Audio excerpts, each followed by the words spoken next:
राष्ट्र सर्वप्रथम, राष्ट्र सर्वप्रथम, राष्ट्र सर्वप्रथम, राष्ट्र सर्वप्रथम। राष्ट्र सर्वप्रथम की बात कार्यक्रम में आप सभी राष्ट्रवासियों का हार्दिक स्वागत है।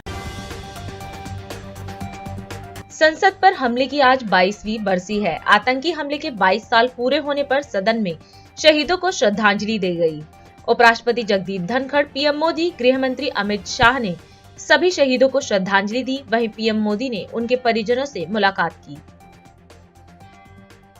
सुप्रीम कोर्ट ने बुधवार को Delhi Meerut regional rapid transit system के लिए धन उपलब्ध कराने में देरी के लिए दिल्ली सरकार की आलोचना की और कहा कि सरकार को राज्य सरकार के विज्ञापन से धन प्राप्त करने के अपने आदेश को पुनर्जीवित करने के लिए अदालत को मजबूर करने से बचना चाहिए। मोहन यादव ने बुधवार को मध्य प्रदेश के 19वें मुख्यमंत्री के रूप में शपथ ली। मध्य प्रदेश में जगदीश देवड़ा और राजेंद्र शुक्ल भी उप मुख्यमंत्री बने। भारतीय जनता पार्टी ने हाल ही में संपन्न विधानसभा चुनाव 2023 में 3 राज्यों मध्य प्रदेश, राजस्थान और छत्तीसगढ़ में जीत हासिल कर सभी को चौंका दिया।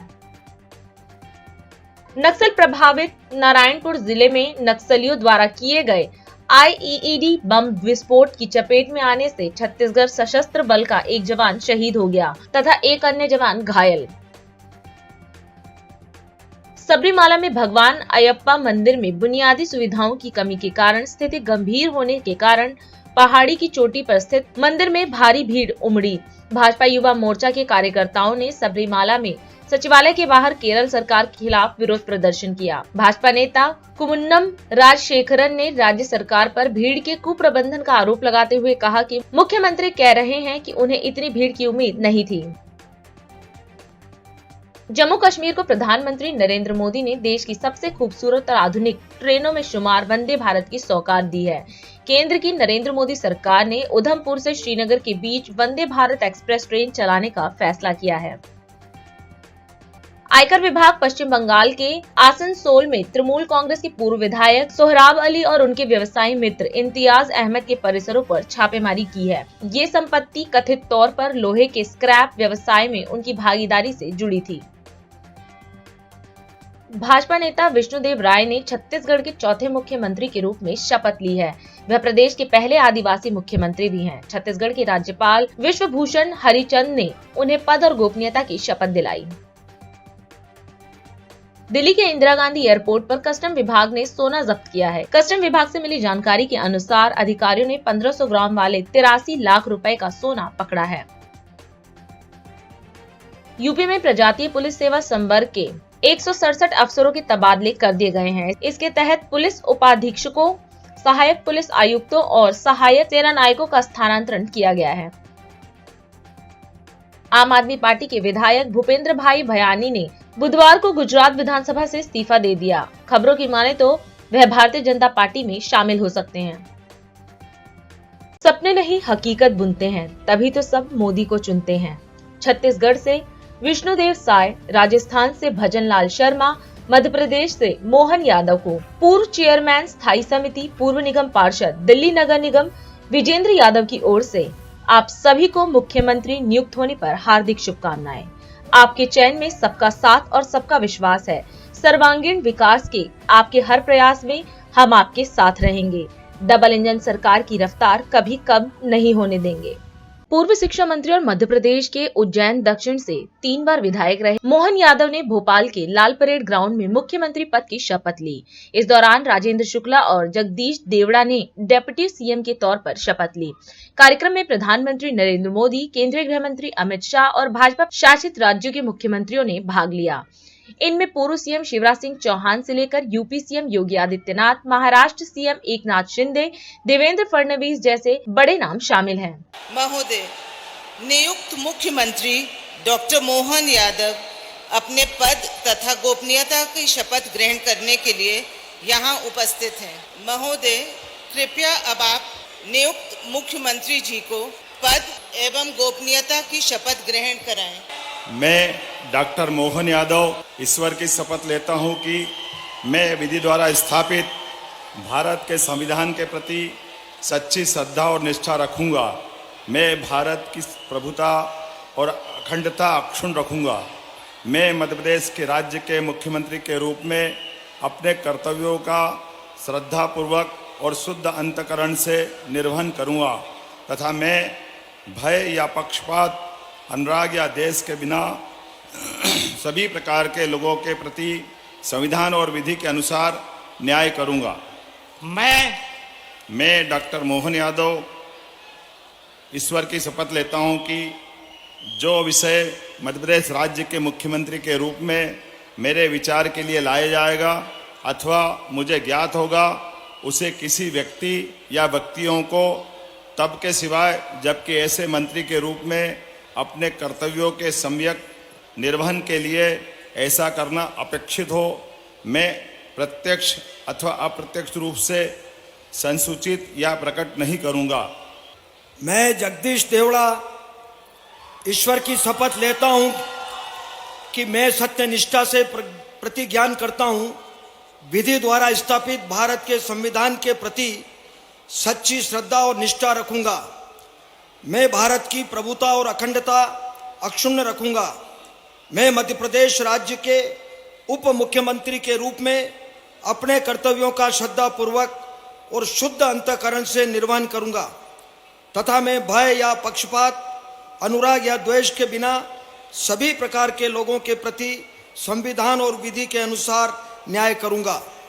मैं जगदीश देवड़ा ईश्वर की शपथ लेता हूं कि जो विषय मध्य प्रदेश राज्य के उप मुख्यमंत्री के रूप में मेरे विचार के लिए लाया जाएगा अथवा मुझे ज्ञात होगा, उसे किसी व्यक्ति या व्यक्तियों को तब के सिवाय जबकि ऐसे मंत्री के रूप में अपने कर्तव्यों के सम्यक निर्वहन के लिए ऐसा करना अपेक्षित हो, मैं प्रत्यक्ष अथवा अप्रत्यक्ष रूप से संसूचित या प्रकट नहीं करूंगा।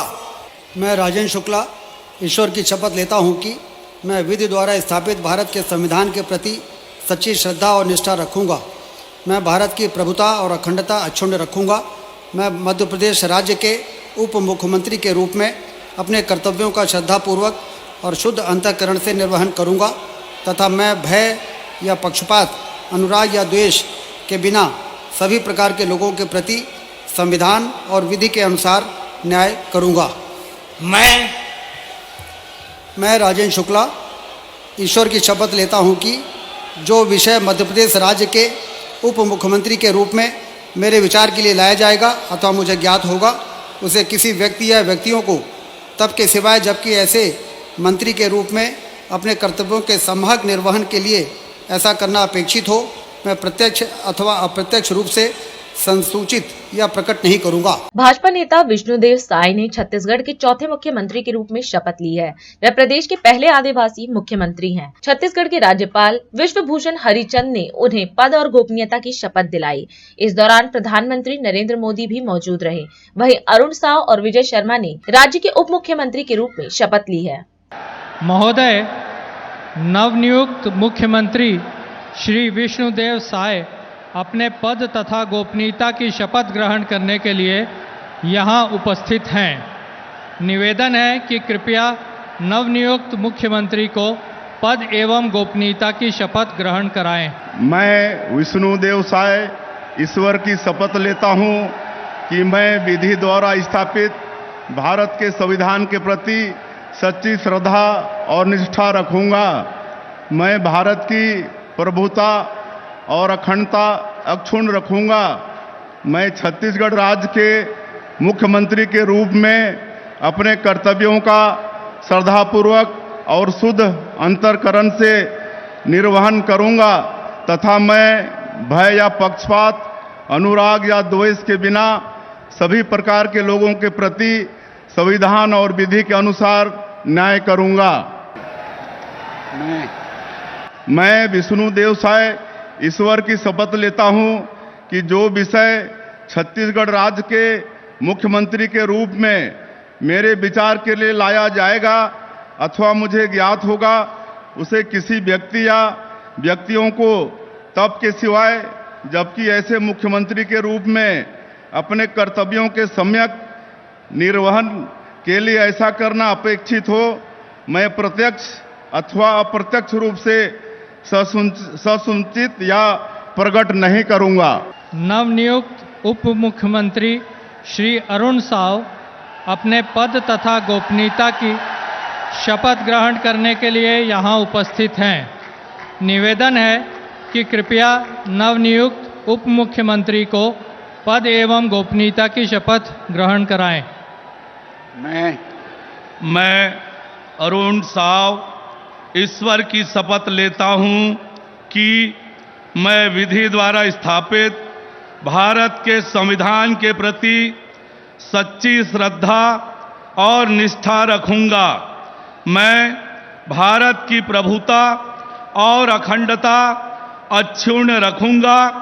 मैं छत्तीसगढ़ राज्य के उप मुख्यमंत्री के रूप में अपने कर्तव्यों का श्रद्धा पूर्वक और शुद्ध अंतःकरण से निर्वहन करूंगा तथा मैं भय या पक्षपात, अनुराग या द्वेष के बिना सभी प्रकार के लोगों के प्रति संविधान और विधि के अनुसार न्याय करूंगा।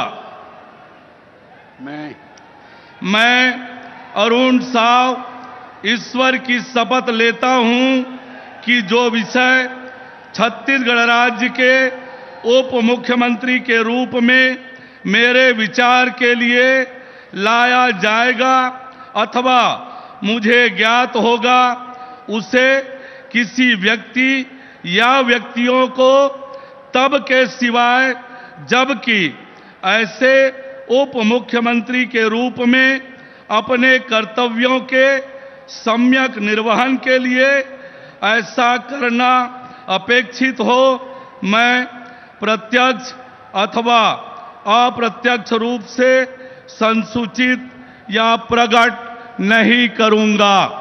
केंद्रीय संचार मंत्री अश्विनी वैष्णव ने आज लोकसभा में डाकघर विधेयक 2023 पर चर्चा करते हुए कहा कि पोस्ट ऑफिस को डाकघर का नेटवर्क कहा जाता है। उन्होंने कहा कि पिछले 9 वर्षों में पोस्ट ऑफिस को मेल डिलीवरी से सर्विस डिलीवरी में कन्वर्ट किया गया है।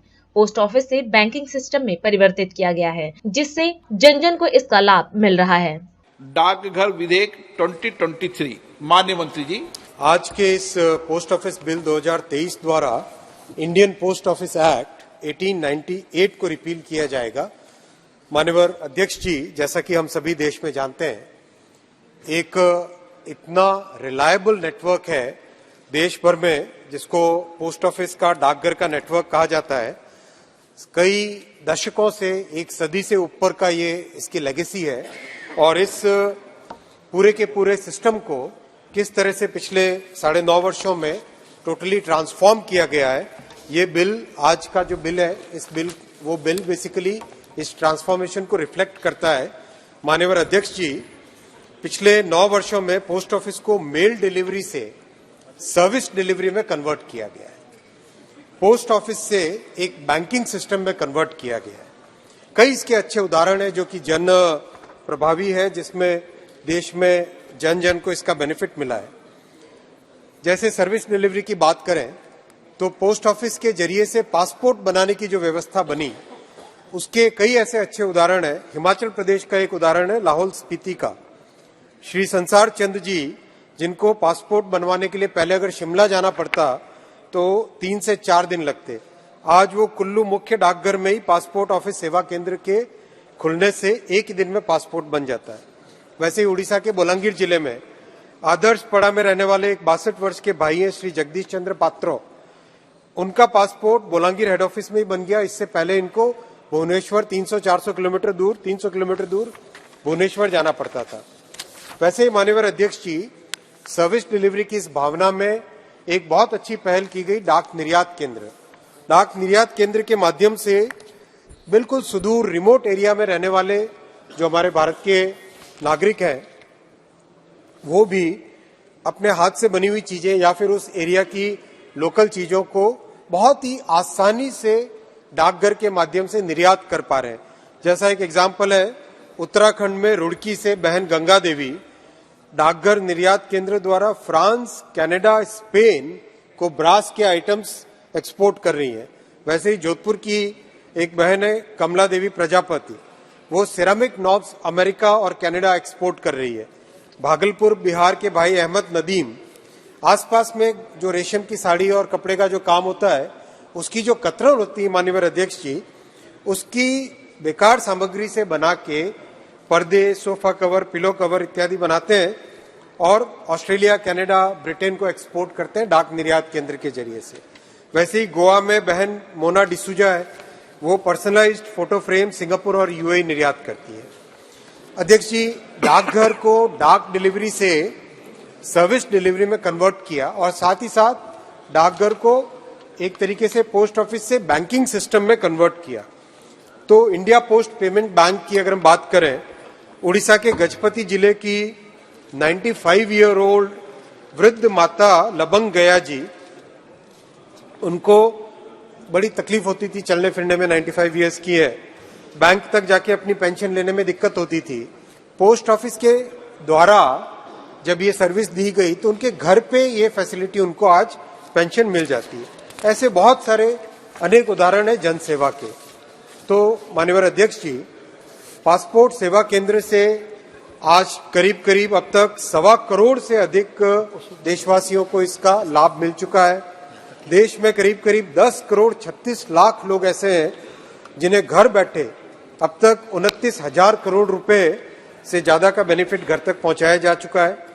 किसी भी बैंक के अकाउंट होल्डर हो, पोस्ट ऑफिस के इलेक्ट्रॉनिक डिवाइस से आधार इनेबल्ड तरीके से अच्छे से आसानी से कनेक्ट करके आज सरकार की जो सुविधाएं हैं, जो लाभ है, वो लोगों को घर तक मिल रहे हैं पोस्ट ऑफिस के जरिए से।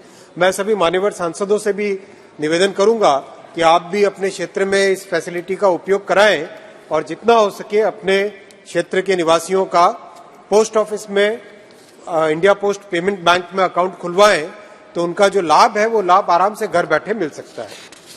माननीय अध्यक्ष जी, पोस्ट पेमेंट बैंक के जरिए से करीब करीब 8 करोड़ कस्टमर हैं, जिसमें से 3.5 करोड़ कस्टमर तो बहनें हैं। तो ये आज इतनी बड़ी सुविधाएं भारत के प्रधानमंत्री श्री नरेंद्र मोदी जी ने दी है, जिससे जन जन के जीवन में एक बहुत बड़ा परिवर्तन आया है। अभी समय है एक ब्रेक का, हम चलते हैं ब्रेक पर, आप कहीं जाए नहीं, छोटा सा break. Powered by Kamal Buildtech Private Limited, fulfilling promises. With our professional team and experience of delivering projects, in past we guarantee you peace of mind and top quality work in an affordable price. सपने नहीं हकीकत बुनते हैं, तभी तो सब मोदी को चुनते हैं।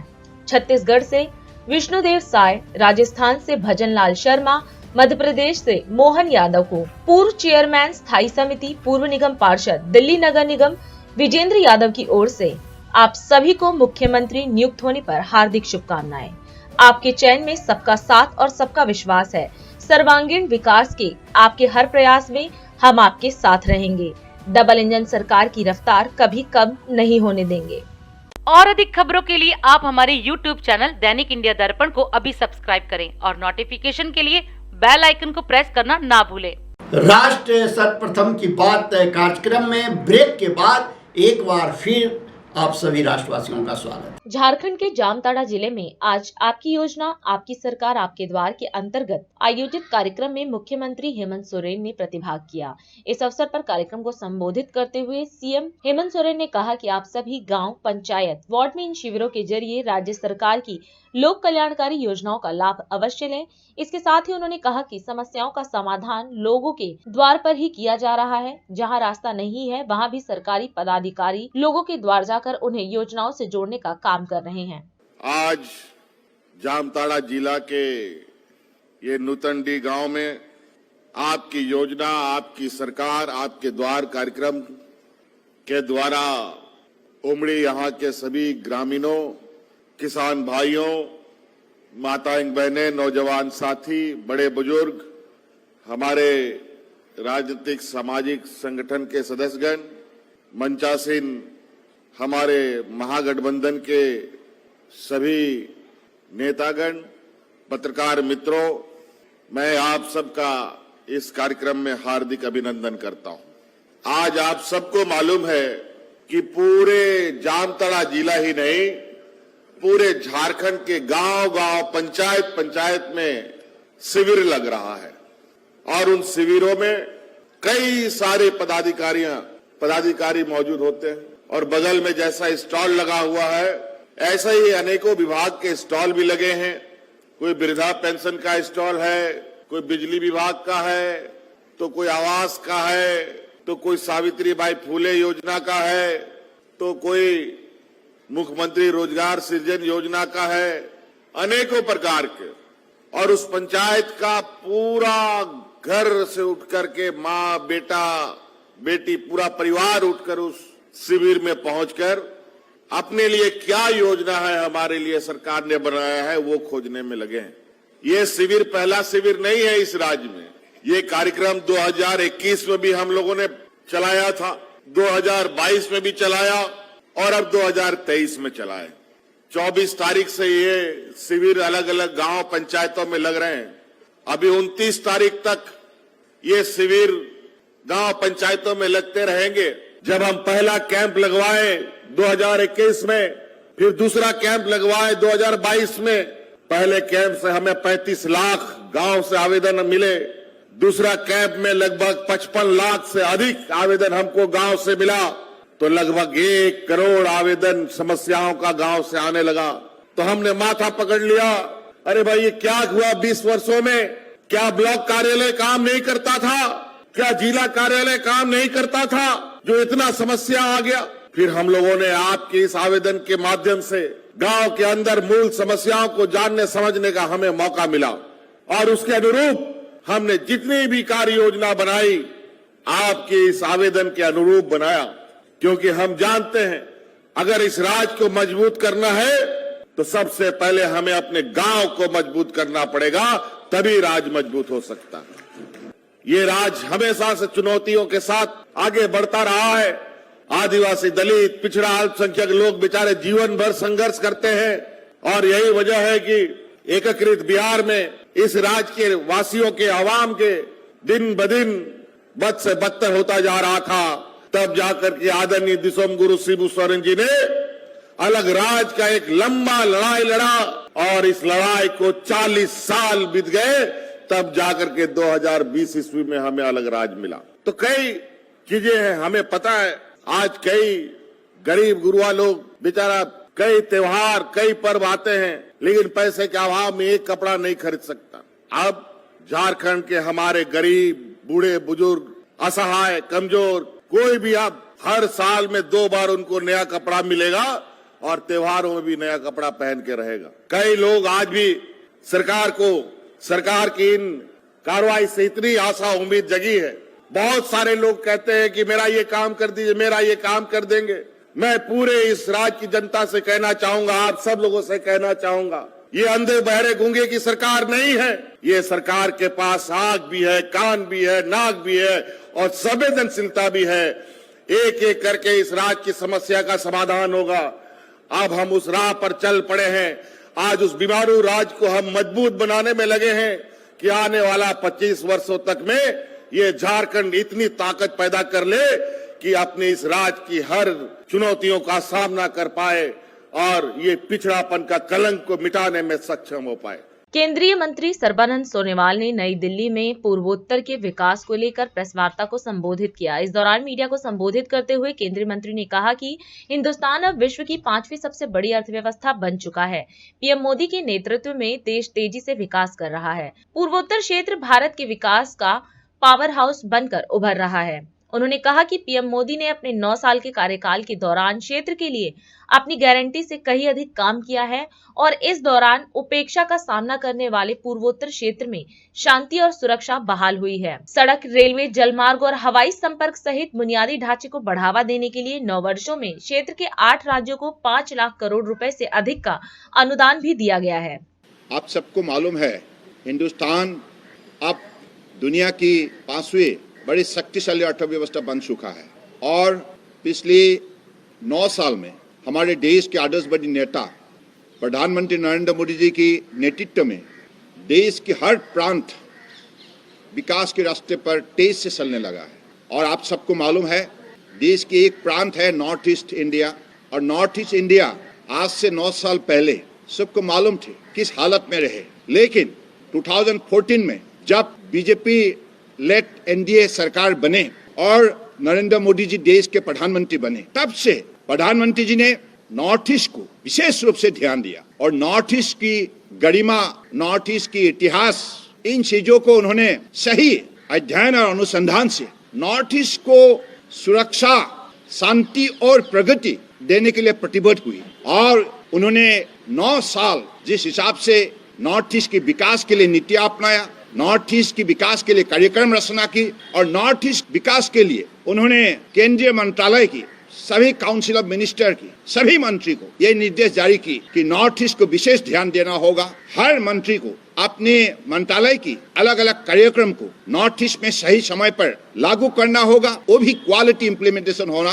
होगा, ऐसा निर्देश जारी की। और साथ साथ में जितने भी बड़े वरिष्ठ अधिकारी उन लोगों को भी कहा कि आपको भी नॉर्थ ईस्ट जाना होगा। तो ऐसे ही नॉर्थ ईस्ट को निरंतर ध्यान दिया और उन्होंने नॉर्थ ईस्ट को विशेष रूप से मनोबल देने के लिए और नॉर्थ ईस्ट का जो भी शक्ति, संपदा और संभावना को उजागर करने के लिए जो भी उन्होंने कदम उठाए वो सफल रहे। और इन दिनों में स्वयं प्रधानमंत्री जी 64 टाइम, किसी प्रधानमंत्री ने इतनी बार नॉर्थ ईस्ट दौरा नहीं किया। और आपको एक आंकड़ा दूं, सारे कार्यक्रम में, सारे इनिशिएटिव में कितनी निष्ठा और भक्ति शामिल रहे। 2 साल के अंदर अगर आप आंकड़ा देखें, हमारे केंद्रीय मंत्री का नॉर्थ ईस्ट 362 टाइम्स विजिट किया। इससे साफ जाहिर है कि 9 साल के अंदर 800 से अधिक बार केंद्रीय मंत्री का नॉर्थ ईस्ट दौरा हुआ और अपने विभाग की, अपने मंत्रालय की अलग अलग कार्यक्रम सही समय पर लागू करने के लिए उन लोगों ने जो कदम उठाया, मजबूत कदम उठाया, नॉर्थ ईस्ट की जनता के साथ उन्होंने बातचीत की, संवाद की और एक वर्किंग होलिस्टिक रिलेशनशिप बनाने के लिए उन्होंने जो कदम उठाए मोदी जी के निर्देश के मुताबिक, आज ये सफल साबित हुई है। आज आप लोगों ने खुद देखा है कि नॉर्थ ईस्ट कैसे जाग उठा है। प्रधानमंत्री जी ने कहा था नॉर्थ ईस्ट देश के अष्टल लक्ष्मी है, यानी कि मोदी जी की जो गारंटी है, एक गारंटी पिछले 9 साल में जैसे उसको लागू की गई है और इसकी वजह से आज नॉर्थ ईस्ट ने अपना शक्ति दिखाने का काम किया है। और मोदी जी ने ये भी कहा था कि नॉर्थ ईस्ट कोई मामूली इलाका नहीं, देश का अष्टल लक्ष्मी है, यानी कि हम इसको कह सकते हैं कि this is the power house of India's growth. तो इसलिए पिछले 9 साल के अंदर मोदी जी के गारंटी ने जो भी गारंटी उन्होंने दी थी उससे अधिक करके दिखाए। मोदी जी के गारंटी ने अष्टलक्ष्मी को 9 साल के अंदर 5 लाख करोड़ के अनुदान से सजाया है और मोदी जी ने जो संकल्प ली, इस संकल्प को सही निभाया है। तो इसलिए आज नॉर्थ ईस्ट में अलग अलग जो कार्यक्रम सफल रूप से लागू की गई है, इसके वजह से आज नॉर्थ ईस्ट सिर्फ देश के अंदर ही नहीं, दुनिया की मानचित्र में नॉर्थ ईस्ट को एक मर्यादा पूर्वक जगह मिला है। ये जगह देने का काम भी मोदी जी ने किया है। आज नॉर्थ ईस्ट एक पीसफुल रीजन बन चुका है क्योंकि परम आदरणीय प्रधानमंत्री जी का मजबूत निर्णय के वजह से, सिद्धांत के वजह से, कदम के वजह से आज नॉर्थ ईस्ट में एक शांति का वातावरण सृष्टि हुई है और इस शांति के वातावरण में लोगों ने अपने विकास की सिलसिले में अपने आप को जोड़ने के लिए उनको एक सुनहरा मौका मिला है। तो पिछले दिनों में जो भी इस विषय पर कार्यक्रम रचना की गई है, इसमें आपने खुद देखी है मोर देन 8,000 मिलिटेंट ने सरेंडर की है और अधिक से प्रांतों से arm forces special power act को विड्रॉ की गई है। इसका मतलब साफ है कि आज जिस शांति का वातावरण है, ये शांति का वातावरण के वजह से देश के अलग अलग प्रांतों से लोग नॉर्थ ईस्ट में इन्वेस्टमेंट करने लगे हैं। तो ये भी माहौल देने में परम आदरणीय प्रधानमंत्री ने एक बड़े महत्वपूर्ण कदम ली है। और अधिक खबरों के लिए आप हमारे YouTube चैनल दैनिक इंडिया दर्पण को अभी सब्सक्राइब करें और नोटिफिकेशन के लिए बेल आइकन को प्रेस करना ना भूलें।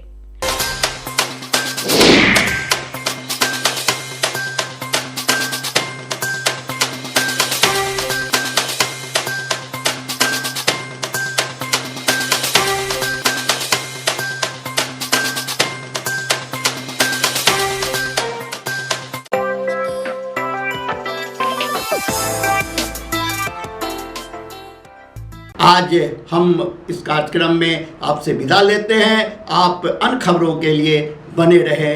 राष्ट्र सर्वप्रथम, वंदे मातरम, जाग उठा है भारत। राष्ट्र सर्वप्रथम, राष्ट्र सर्वप्रथम, राष्ट्र सर्वप्रथम, राष्ट्र सर्वप्रथम।